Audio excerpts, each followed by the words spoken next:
Security validation script. So what is this?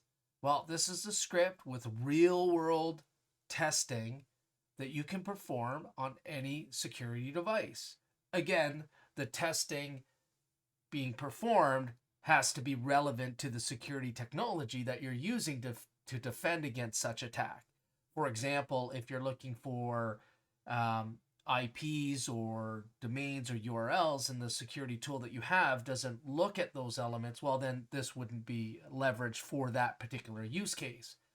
But it can be used for any security technology. And again, it's real world threats. So you got to be careful. Isolate the asset. Make sure that it is snapshotted and revert it or delete it, remove it, pull it from the network. Make sure that if any bad happens, that it's 100% contained. Now, it's broken up into a couple of sections. And you could run some of these sections on their own. You don't need the full security validate script. And so I ask a couple of questions, if you want to do an Nmap scan, if you want to pull bad files, etc. So here's the main script. It's got two functions it's called. One is Nmap, the other is bad. And then we've determined the operating system. And then based on the operating system, we run those functions. Now, if you wanted to do something specific to a version of operating system, this is the opportunity. Now, full disclaimer, I have not tested this on Mac. I have tested it on Windows and Linux.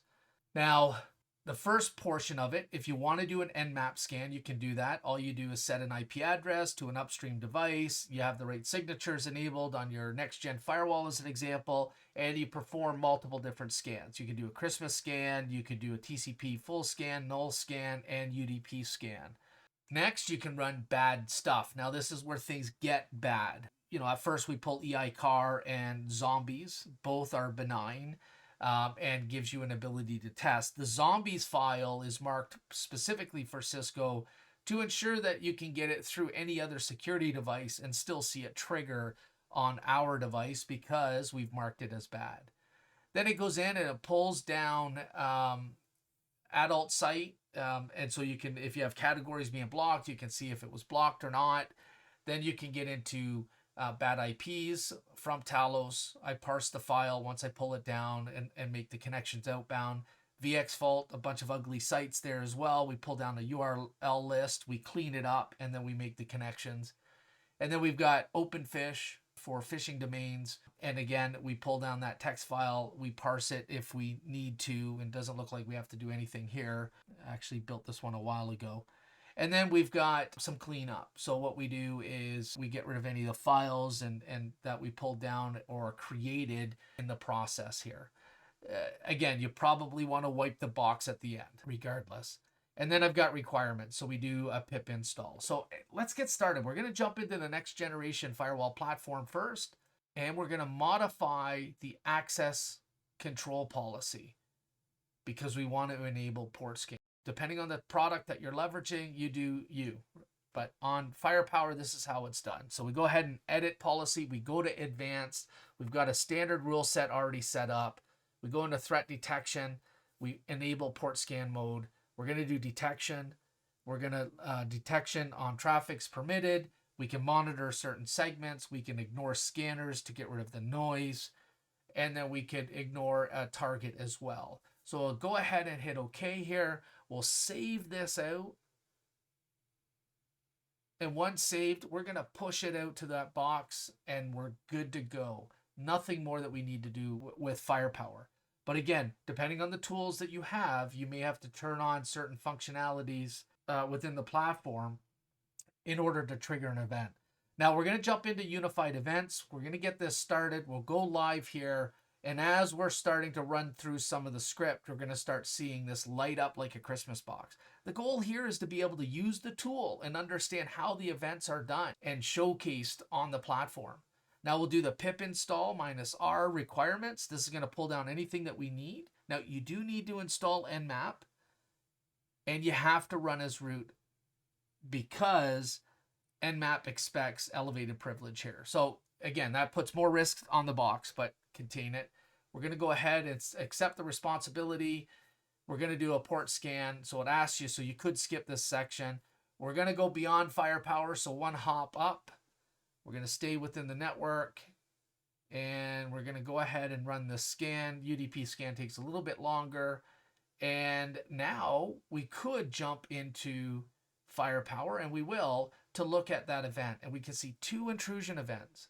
So this is what I mean. Now we get a good look and feel. I'm not looking for efficacy here. I'm not looking to catch 100% of everything, or I might be, but the goal here is really to be able to light up the box, give me some data so I can look at some of the outcomes and understand how I would do analysis and where I would go from that initial event. How do I understand the full context and breadth of what just happened? Now I've pivoted into the intrusion event here specifically, and I could parse these and look at these individually. Again, good information here. Now I can go ahead and view this event, and again, it'll give me the event information. It'll give me details around the actions if I want to take action. I could block an IP from here if I wanted to as well. And the big thing here is I get the packet capture. And that's one thing that Cisco Firepower does, is it captures that packet on event, which is tremendously important when you're being targeted. So let's go ahead and run bad. Now this is bad. And so we're going to EICAR, zombies file. These are going to get blocked. And we could do an analysis on that. But now I'm going down and connecting to those bad IPs. And so at any time when you pull down a list and multiple lists, you're going to get different perspectives of that data. So you might see block in some cases, and maybe no longer is that file or domain, depending on the platform you have, is no longer at risk. So we're in an event here. Look at all the detail. And we can parse and filter this very, very easily. HTTP refer, interface, we got NetFlow, we've got QoS, we've got source device, SSL, URL, category, user agent.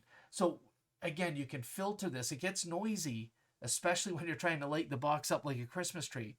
But you can very quickly parse the data and find the thing that you're most interested in.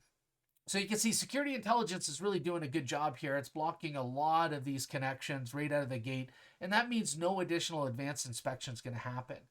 Now we've jumped to the dashboard. Now check this out. Look at the threats that are coming in. My network discovery is everything. It shouldn't be. It should only be my IPs that I own.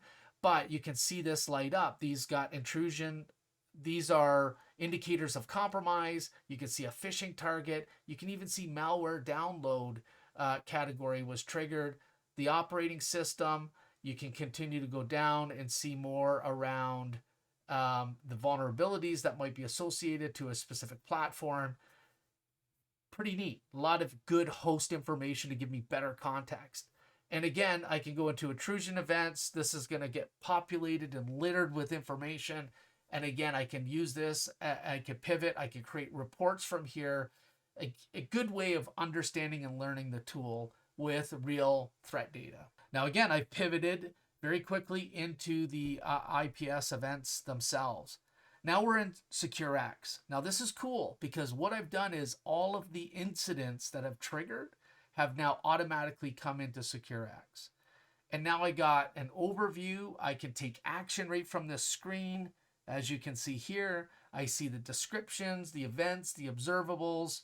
I've got the source, any notable events, timelines, any linked references. But what I want to do here is investigate the incident.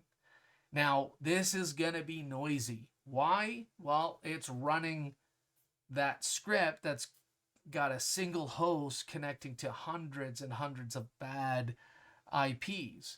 Now, some, again, might be bad. Some may be unknown, and some may be suspicious, depending on the feed and the connection that it comes in and the intelligence that you're pulling in on your security device. So you can see we've got this one target here, this 192.168.66.104, and it's making a ton of connections. Now from here, I can also learn more about a URL. Now this would probably be a couple events. It wouldn't be as many as you see here. If you did, you'd want to shoot that box. But now I can see the domain is currently an umbrella block list. It's phishing malware. So if I had Umbrella, I would know that this would be mitigated as well. And again, I can see the events coming in. I can investigate this further and get better at my craft. Malware block list. I can see it's phishing and malware. It's 100, which is bad. I can see the ASN number. I can see when it was marked as bad. I get information around name servers, DNS, associated samples. Again, this may or may not exist depending on the domain that you're connecting to. And you can see the geo distribution. So the requester typically is 100% from .ru, which is interesting in itself. We're back at the dashboard. The script is still running. There's lots of data that will be populated in your security device. We could have went to endpoint. Anyways, be careful. It's real threats, but great way of testing if you can do it in isolation.